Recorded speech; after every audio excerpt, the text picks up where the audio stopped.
오늘 특별히 고난주간 세 번째 날을 맞이하여 오늘 이 자리에 나오신 누군가의 남편, 누군가의 아들들 주님의 이름으로 축복합니다. 대한민국에서 남자로 산다는 것, 대한민국 아래서 누군가의 아들로 산다는 건 고통스러운 일입니다. 왜 그런가? 이 땅 가운데 보이지 않지만 흐르고 있는 남자들을 짓누르는 엄청난 영적인 흐름이 있어요. 그 흐름이 뭐냐?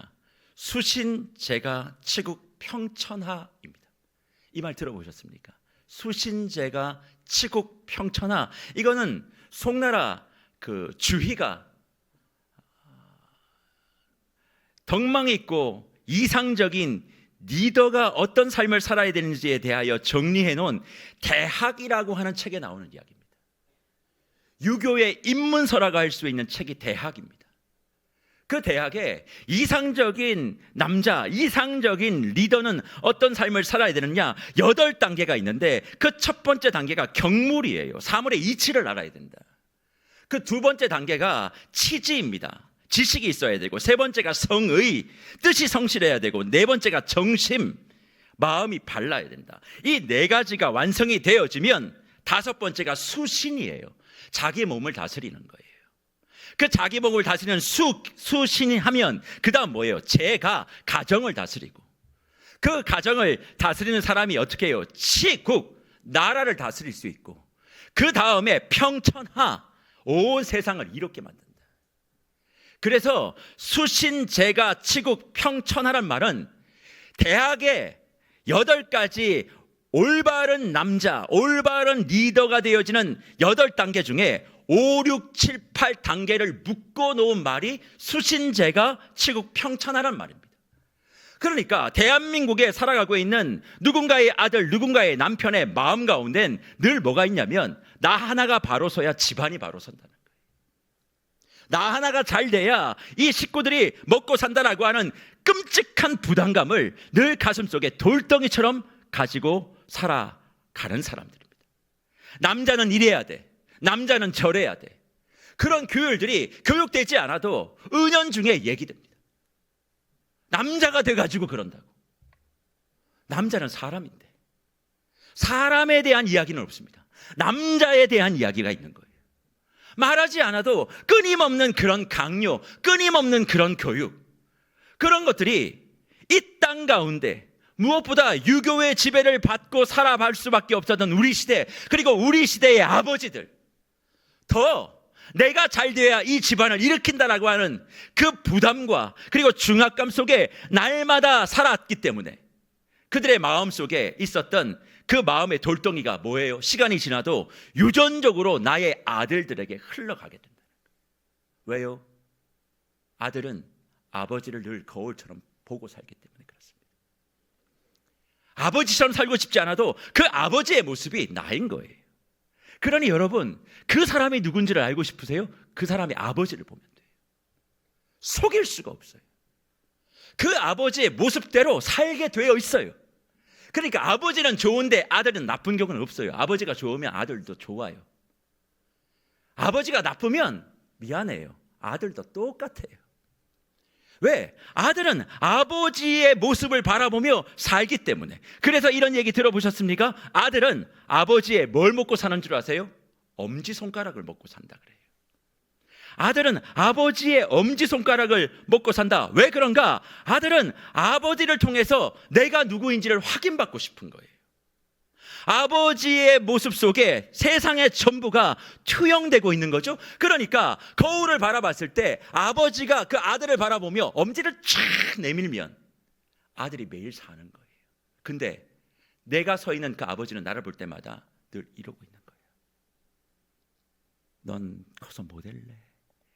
야, 그렇게 살아서 네가 어떻게든 가족을 네가 건사하려고 그래. 야, 그렇게 해서 매번 이렇게만 얘기하는 거예요. 뭘 얘기해도 아버지가 칭찬하는 아버지가 별로 없어요. 무조건 너. 게다가 요즘 세상 어떻습니까? 요즘 뭐 한참 유행이 지난 말입니다만 엄친아, 엄마 친구 아들 늘 비교하고 뭐 이렇게 좀 잘해도 1등만이 살아남아야 된다라고 하는 그런 얘기 속에 아들들의 마음이 난도질을 당하는 거예요. 그러면 아들들의 마음 속에 뭐가 새겨지느냐? 잘해야 사랑받는다, 이겨야 인정받는다. 이 세상의 논리가 믿음 있는 가정 속에 있는 아들들도 짓눌리는 거예요. 학교에서도 그렇게 살아요. 직장에서도 그렇게 살아요. 근데 충전하러 온 집안마저 딱 들어오면 머리부터 발끝까지 딱 스캔. 넌 옷이 그게 뭐니? 넌 머리가 그게 뭐니? 넌 지금 몇 시에 들어오니? 너 오늘 뭐 하고 왔니? 도대체 그래가지고 어떻게 살리? 정신 언제쯤 차릴래? 그러니까 뭐 해요? 인사도 없이 그냥 방에 들어가서 문 딱 닫고 뭐 합니까? 나하고 제일 친한 네모박스 컴퓨터에 탁 앉아서 헤드폰 딱 끼는 거예요. 그거는 게임을 잘하기 위한 것도 있지만 듣기 싫다는 거예요. 니네들 말 듣기 싫다는 거예요. 딱 헤드폰 끼고 그 세계에서 사는 거예요. 그 세계에서는요, 내 모습은 캐릭터 속에 나오는 내 모습이 진짜지 내가 진짜가 아닌 거예요. 거기는 게임머니 잘 쓰면 내가 대장 될 수 있어요. 내가 좋은 학교 못 나와도 내가 1등 할 수 있어요. 그 세계 속에 우리 아들들이 빠져들어가는 거예요. 그러니까 왜 문을 닫고 들어가느냐? 다른 게 아닙니다. 인정받지 못할까 봐 두려워서 아들들이 마음을 닫는 거예요. 왜? 아들들의 마음 가운데는 누구보다 큰 인정 욕구가 있기 때문에. 그러니까 그 아들들이 말을 하지 않는다, 집에서 부모와 말을 하지 않는다, 그건 뭐냐면 평가로부터 나를 보호하기 위한 마지막 방어 기제가 작동된다는 거예요. 그래서 오늘 본문에 맏아들 보십시오. 누가복음 15장에 돌아온 탕자의 스토리. 우리 늘 이야기를 들을 때마다 여러 가지 각도로 살피집니다만 사실 첫째 아들은 집을 나간 탕자보다 더 무서운 영적 위기 속에 있는 아들이었습니다. 왜 그렇습니까? 그는 성실했죠. 그래서 아버지의 곁을 한 번도 떠나지 않습니다. 그런데 그가 분노를 쏟아내기 시작합니다. 이로 말할 수 없는 분노. 어떻게 시작합니까? 누가복음 15장 29절을 보십시오. 아버지께 대답하여 이르되 내가 여러 해 아버지를 섬겨 명을 어김이 없거늘 내게는 염소 새끼라도 주어 나와 내 벗으로 즐기게 하신 일이 없지 않느냐? 그렇게 얘기합니다. 내가 여러 해 아버지를 섬겨 뭘 어김이 없어요? 명을 어김이 없다, 그렇게 얘기합니다. 어김이 없다는 것은 우레포테라는 말로 이거는 어느 시 어느 때 결코 한 번도 어긴 적이 없다, 시간적으로나 상황적으로나 모든 것에서 한 번도 어긴 적이 없다, 그렇게 얘기합니다. 그런데 우리가 관심을 가져야 될 건 맏아들이 아버지의 말을 어기지 않았다, 잘 지켰다, 그게 중요한 게 아니라 지금 이 아들이 아버지에게 얘기하고 있는 뭘 어기지 않았어요? 명을 어기지 않았다고. 이게 중요해요. 명이라는 것이 도대체 뭘 이야기하느냐? 엔톨레라고 하는 말이에요. 이건 아버지가 뭔가를 시키고 아버지가 뭘 부탁하고 그런 게 아닙니다. 여기서 얘기하는 이 엔톨레라고 하는 법, 계명을 얘기하는 거예요. 그러니까 지금 맏아들은 무엇을 지향하고 있는 사람이냐면 율법, 계명, 그것을 지향하고 있는 사람인데 그 지향을 다 지켰어요. 그럼에도 불구하고 아버지께 뭘 합니까? 분노하고 있으니까 존 칼빈은 이 맏아들을 주석하면서 무슨 얘기를 하냐면 맏아들은 외식적인 율법주의자다, 그렇게 얘기합니다. 왜 외식적인 율법주의자냐? 맏아들에게 아버지는요 사랑의 대상이 아니었어요. 맏아들에게 아버지는요 성과와 요구와 성과의 요구와 그리고 채점을 평가하는 무서운 주인이었다는 거예요. 그러니까 맏아들은 아버지를 섬긴 게 아니고요, 율법을 섬겨 뭘 받기 위한? 보상을 받기 위한. 내가 이걸 하면 뭘 받는다라고 하는 아들인데 고용된 하인처럼, 고용된 일꾼처럼 살아왔던 사람이기 때문에 이 사람은 어떤 사람이냐면 불쌍하고 위험한 사람이라고. 열심을 가졌어요. 율법은 다 지켰어요. 그러나 하나님을 사랑해 본 적이 없는 거예요. 아버지를 사랑해 본 적이 없는 거예요. 이걸 지키면 뭘 받는다. 그러니까요, 사랑하는 성도 여러분, 율법주의적인 신앙을 하는 사람들은요 다 잘 지켜요. 근데 그 사람들은요 불쌍한 사람들이에요. 왜냐하면 그걸 지켜서 뭘 받고 싶은 사람, 그러니까 내가 세상에서 무언가 인정 욕구를 충족시키지 못한 사람은 이 교회 안에서 어떤 삶을 사냐면 율법주의적인 삶을 사는 거예요. 다 뭐 이때는 이거 하고 저 때는 저거 하고 다 그렇게 얘기하는 사람들 있죠. 세상에서 인정 욕구가 안 채워지면 교회에선 율법적인 삶을 살아갈 수밖에 없는 거예요. 왜? 율법주의는 뭐로 흐를 수 있기 때문에 정죄주의로. 내가 이걸 지키니까 넌 안 지키지? 넌 잘못됐어. 넌 하급이야. 나는 이걸 다 지켰으니까 난 상급이야.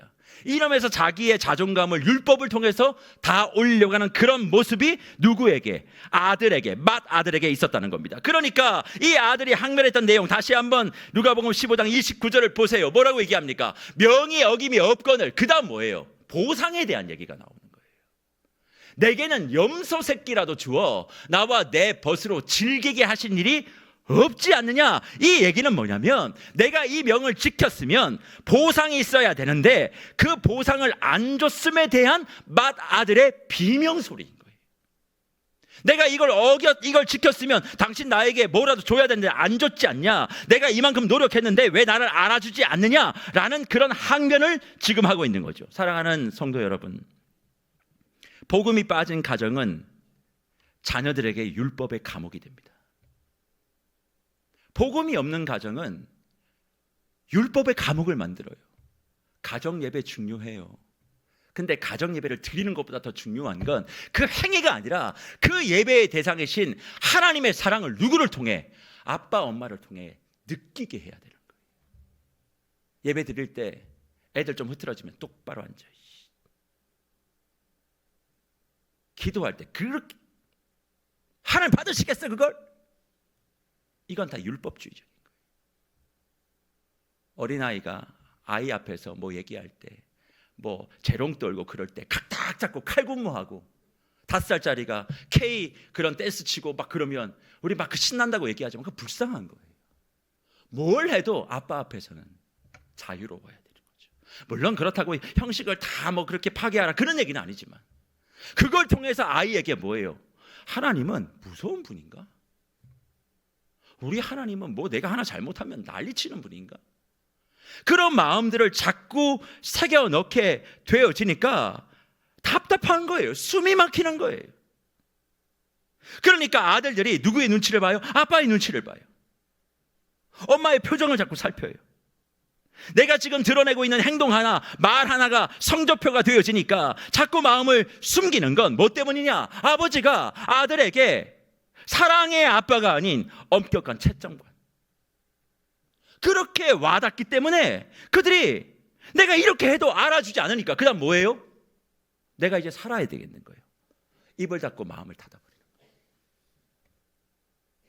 교회 가자. 싫어요. 저 아버지하고는 가고 싶지 않은 거예요. 근데 그런 집안의 아들들이 열심히 교회 다니는 건 뭐예요? 거기 오면 인정받을 수 있으니까. 그래서 열심히 하는 거예요. 정말 사랑으로 하는 게 아니에요. 그러니 보십시오. 이런 상황 속에서 복음이 없으면 가정은요, 아들들은요, 왜곡된 시선과 잘못된 생각을 가지고 평생 살 수밖에 없다고요. 여러분의 집안은 복음이 있는 사랑의 가족입니까? 아니면 율법만 존재하는 정죄의 감옥입니까? 하지만 오늘 본문을 다시 보세요. 아버지는 그 분노하는 아들을 뭐 하지 않아요? 정죄하지 않습니다. 같이 화내지 않습니다. 내가 뭐 이랬다는 소리 지르지 않습니다. 그러면 어떻게 얘기합니까? 누가복음 15장 28절의 말씀을 보십시오. 이렇게 얘기합니다. 그가 노하여 들어가고자 하지 아니하거를. 그러니까 아들은 계속 화를 내는 거예요. 근데 아버지가 나와서 뭐 해요?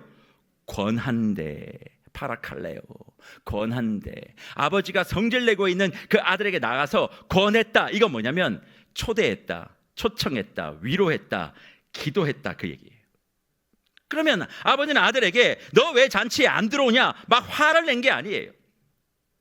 너는 왜 동생처럼 너도 왜 속을 썩이냐 그렇게 비교하며 뭐라고 하지 않아요. 아버지가 그 분노하는 아들에게 선포했던 것은 오직 하나, 뭡니까? 누가복음 15장 31절 이거 하나예요. 너는 항상 나와 함께 있지 않았냐. 함께 있음에 대한 은혜를 얘기하는 거예요. 얘야, 너는 나와 함께 있었으니까 내 것이 다 네 거 아니냐. 아버지는 지금 아들에게 성취를 묻지 않아요. 왜요? 아버지가 아들에게 원했던 것은 아들의 실적이 아니라 아들의 마음이었기 때문에 그래요. 아버지는 맏아들이 율법의 종로로서 좀 이제 멈추고 사랑받는 아들로서 잔치를 즐기기를 원하셨다는 거죠. 그래서 사랑하는 아버지 여러분, 아들과의 소통의 회복은요, 조건이 아니에요. 내 아들과 담이 쌓여져 있는 아버지 계십니까?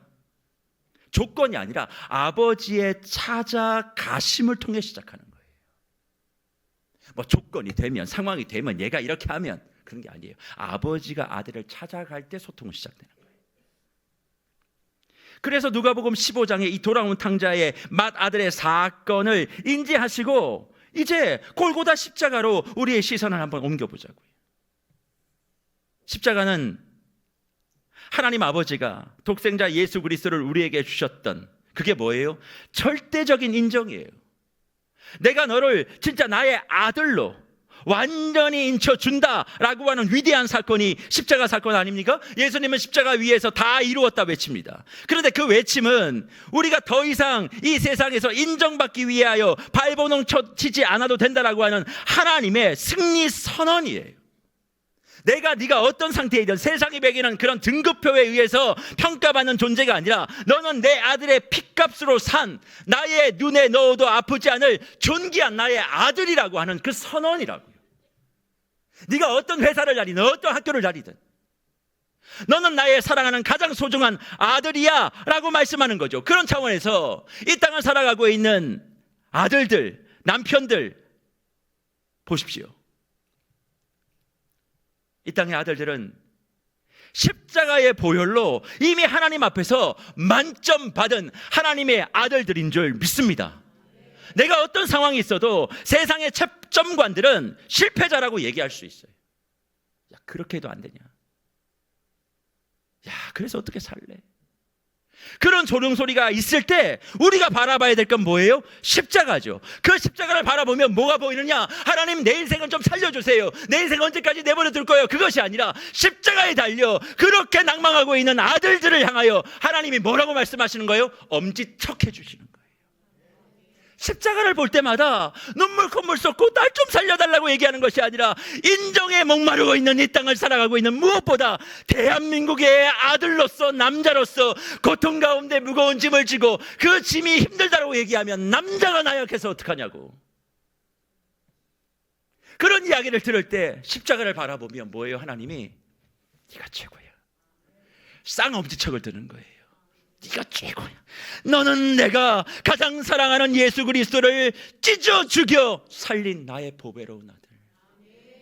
이게 십자가에서 보여질 때 인정의 목마름에 지친 저와 여러분들이 그 십자가 안에서 생명수를 마시게 되는 겁니다. 저는 그 십자가의 엄지척을 아버지가 가정에서 아들들에게 보여줘야 된다고 생각해요. 아들들에게 해줄 수 있는 건요, 축복과 기도밖에 없어요. 얘기하면 잔소리. 그리고 또 엄마들이 그러죠. 아들은 아빠가 다 해야 된다고. 아빠는 아버지에게 그런 교육을 받아본 적이 없어요. 특히 대한민국의 50년대생, 60년대생, 70년대생들까지. 그러니까 그 물을 먹고 자랐던 80년대, 90년대도 다 헛방들이에요. 다. 그 사람들에게 뭘 얘기하기 쉽지 않아. 근데 그들이 뭐예요? 하나님으로부터 이런 엄지척을 경험하게 되어지면 바뀌어질 수 있다는 거예요. 그 은혜를 자녀들에게 흘려보낼 수 있다는 거죠. 그래서 오늘 말씀을 마무리하며 주님은 무너진 아버지와 아들 관계의 회복을 저와 여러분에게 명령하고 계시는 거죠. 그럼 어떻게 해야 되느냐? 아버지들, 오늘 아들을 마주치거나 아들에게 전화하면 먼저 이 아이의 소식을 묻지 마세요. 야, 언제 승진하냐? 이제 곧 중간고사인데 이번에는 점수 받고 장학금 받을 수 있지? 준비 잘했지? 이번에 무슨 또 뭐 시험 본다는데 이번에는 합격하는 거지?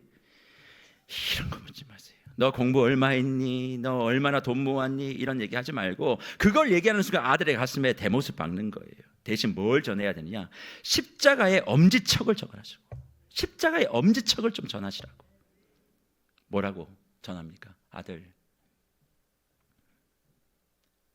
아들이 아빠 아들이어서 너무 좋아. 네가 아빠에게 와줘서 아빠 너무 행복해. 엄마는 네가 뭘 잘해서가 아니라 그냥 너여서 행복해. 이 한마디가 아들의 다친 마음을 녹이는 복음의 폭탄이 될 거예요. 근데 이런 얘기를 하면 아들들이 어떻게 반응하냐?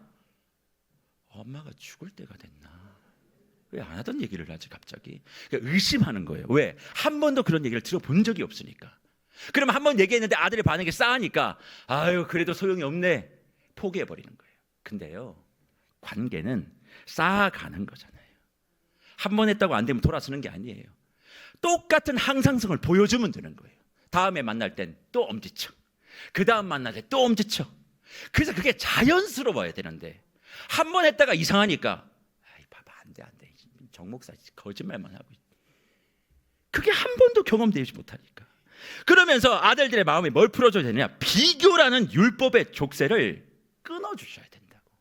사랑하는 무별 여러분, 십자가는 비교의 율법의 족쇄를 저와 여러분의 삶에서 끊어주시는 은혜를 허락해 주신 줄 믿습니다. 하지만 이것으로 끝나면 안 돼요. 오늘 이 자리에 나오신 아들 여러분들 말씀드립니다. 이제 그만 부모 눈치 보십시오. 부모 눈치 보고 살지 말아요.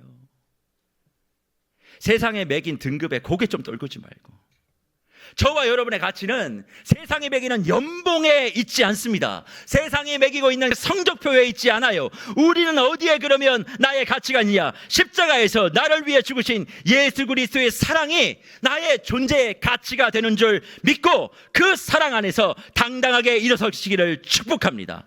여러분은 하나님의 잔치에 초대받은 이 잔치의 주인공이에요. 겉돌지 마세요. 그래서 오늘 이 시간, 오늘 이 특세의 제단에 인정에 목말라 허덕이던 아들들이 영혼의 시원함을 얻기를 축복합니다. 아버지가 나와서 권한대라고 말씀하시는 그 사랑의 음성을 듣고 돌아가시길 바라요. 아버지가 그걸 얘기하지 못하도 십자가 위에서 말씀하시는 하나님의 음성을 듣고 주 안에서 힘을 내시는 우리 아들들 되시기를 축원합니다. 부모님들, 오늘 특세를 돌아가시면서 아들들을 채점하는 채점관의 옷을 좀 벗어버리고 사랑의 동역자로 하나님이 내게 이 아들을 주셨음을 믿음으로 고백하시기를 바랍니다. 아들은 일꾼의 멍에를 좀 벗고 사랑받는 자녀예요. 사랑받는 자녀를 회복하셔야 돼요. 십자가 안에서 우리는 더 이상 비교하지도 않고 비교될 필요도 없습니다. 십자가 아래서 우리는 더 이상 숨길 필요가 없는 거죠. 그러니 오늘 집으로 돌아가서 아들을 만나면 안아주세요. 안아주고 다독여주고 뭐 말 자꾸 하지 말고. 이 아버지들이 책도 잘 안 읽어서 뭔 말을 해야 될지도 잘 몰라요. 그럴 때는 뭐예요? 그냥 안아주면 돼요. 엉덩이 한번 쳐주면 돼요. 오늘 그 사랑한다 아들아 라고 얘기하는 아버지의 따뜻한 포용 하나와 그리고 토닥임 하나가 가정 속에 뭐가 시작되는, 하나님 나라의 잔치가 시작되어지는 은혜의 축복가 되기를 축원합니다. 누구에게 달려있는 거예요? 그래서 아버지 어머니에게 달려있는 거예요. 이게 시작돼야 하나님 나라의 잔치가 가족 안에 시작되는 줄 믿고, 이 땅의 모든 아들들, 무엇보다 세계로 교회의 무별 가정 속에 있는 모든 아들들이 이제 세상의 인정에서 시달리지 않고 십자가 인정 안에서 진정한 생명의 잔치를 시작하는 은혜가 저와 여러분의 삶에 있기를 주의 이름으로 축원합니다.